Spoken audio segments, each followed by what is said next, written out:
माननीय सदस्य बांसुरी स्वराज जी। बहुत धन्यवाद सभापति महोदया।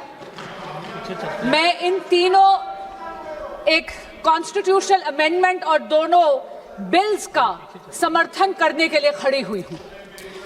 महोदया, हमारी संस्कृति तो वो है जो अर्धनारीश्वर को पूजती है। भारत की संस्कृति वो है जहां पर लैंगिक समानता एक नया कॉन्सेप्ट नहीं है। हम तो वो हैं जो कहते हैं कि प्रकृति और पुरुष एक दूसरे के पूरक है। हमारे यहाँ तो शक्ति स्वरूपा माँ दुर्गा की आराधना करी जाती है।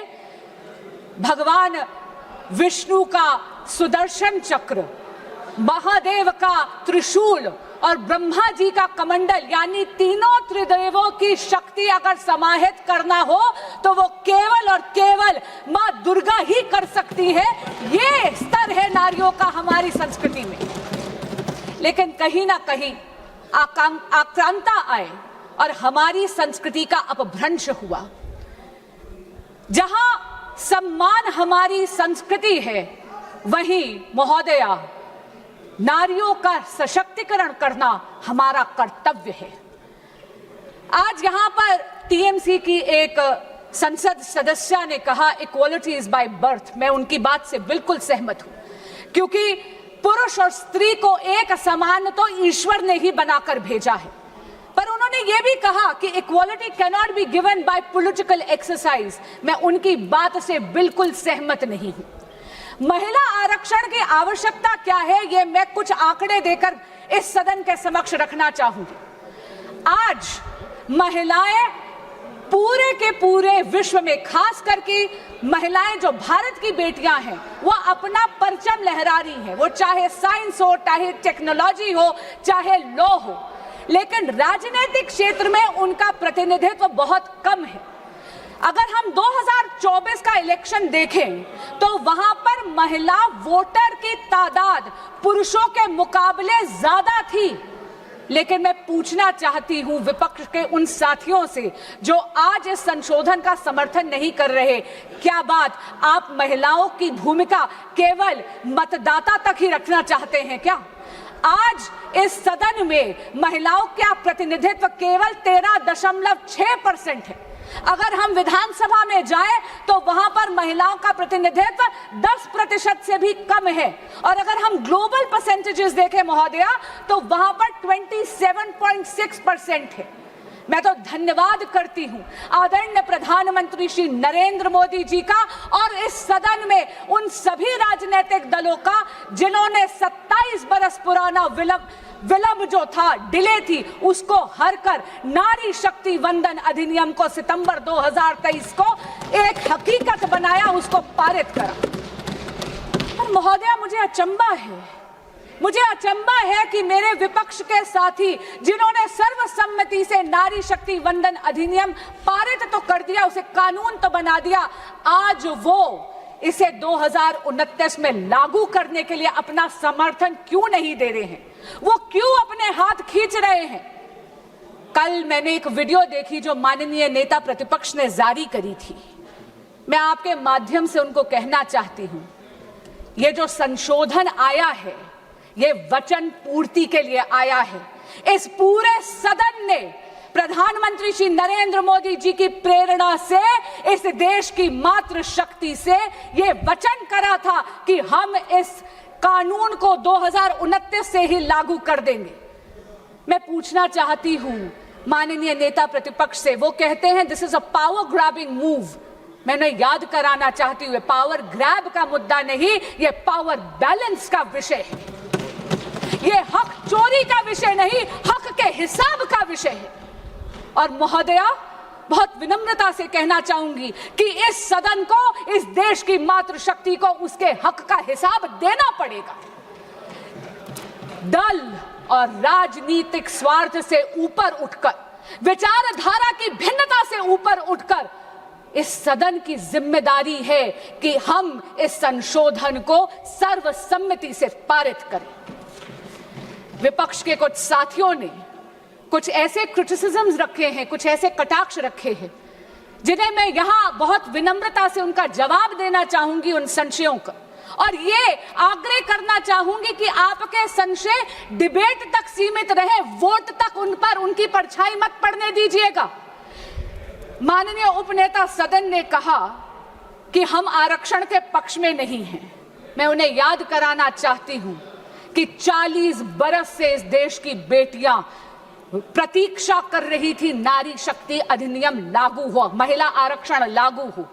ये नरेंद्र मोदी सरकार है जो सर्वसम्मति से इसको पारित कर कानून बना पाई सितंबर 2023 से। तो हमारी नीयत साफ है, हमारी नीति साफ है, ये तो परिलक्षित हमने सितंबर 2023 में ही कर दिया।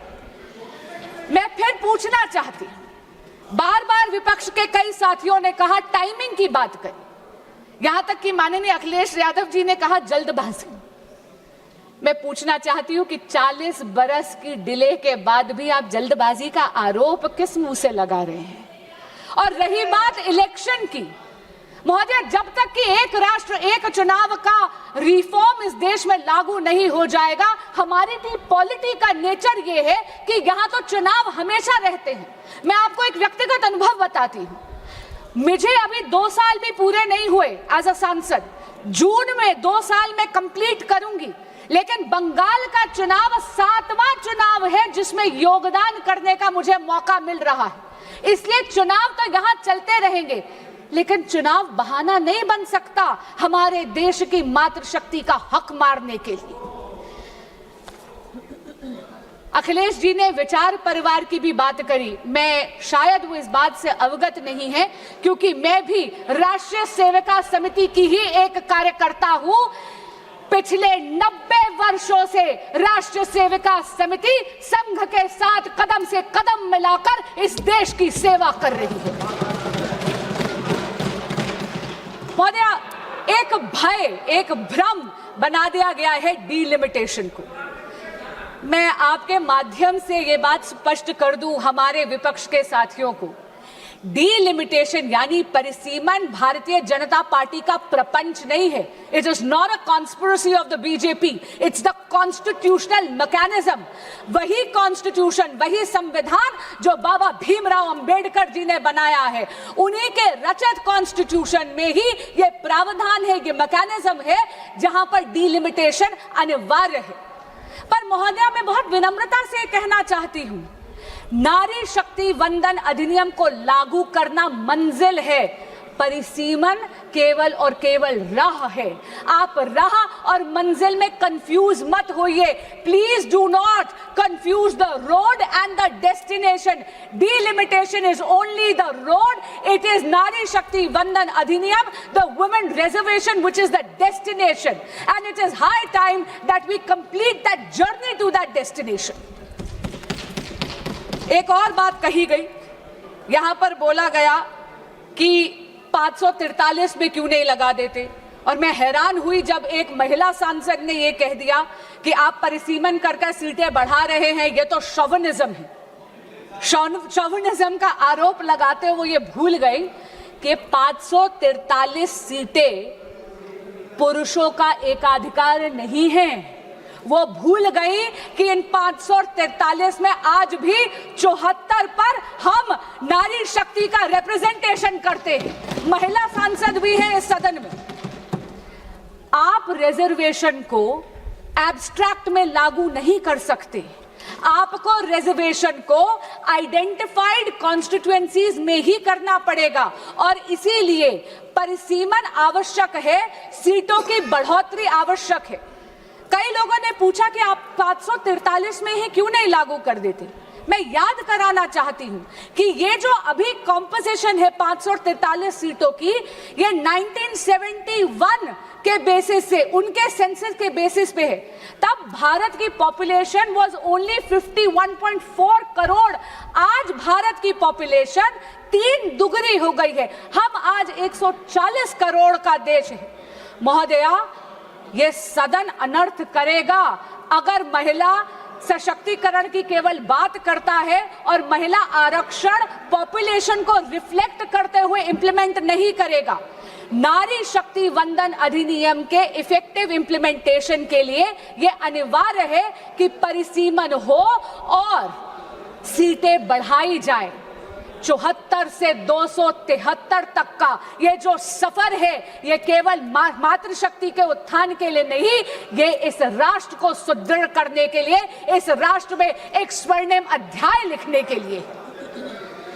एक और बोली गई बात, यहां पर उन्होंने कहा कि आप जनगणना नहीं करना चाहते। मैं पुनः याद कराना चाहूंगी, आज सुबह ही माननीय गृह मंत्री ने रिकॉर्ड पे बोला है जनगणना की प्रक्रिया चालू हो गई है, उसमें कास्ट सेंसस केंद्र सरकार करवा रही है। लेकिन महोदय, ऐसा लग रहा है कि महिलाओं को आधार तो क्या मिला, विरोधियों का आधार ही खिसक गया है। महिलाओं का अधिकार से अगर आपका आधार खिसकता है तो ये आपका राजनीतिक अवसरवाद है। पर मैं आज करबद्ध प्रार्थना करना चाहूंगी विपक्ष के सभी साथियों से कि एक बहुत ही इंटेलिजेंट सॉल्यूशन इस विधेयक में, इस बिल में बनाया गया है, जहां पर यह सुनिश्चित करा गया है कि जो टेरिटोरियल ज्योग्राफी है वो तो 2011 के सेंसस के बेसिस पे करी जाए, लेकिन जो सीटों की बढ़ोतरी है उसमें किसी भी मैं पुनः कहती हूं, किसी भी राज्य का हक ना मारा जाए। अरे आज तो सदन में खड़े होकर यशस्वी प्रधानमंत्री श्री नरेंद्र मोदी जी ने गारंटी तक दे दी, और हमसे पूछिए, हम आपको बताना चाहते हैं मोदी की गारंटी सारी गारंटी पूरी करने की गारंटी। दक्षिण भारत में तमिलनाडु में चुनाव है, इसलिए वहां के नेता चुनावी स्वार्थ में, राजनीतिक स्वार्थ में इस देश को नॉर्थ और साउथ में डिवाइड करने की कोशिश कर रहे हैं।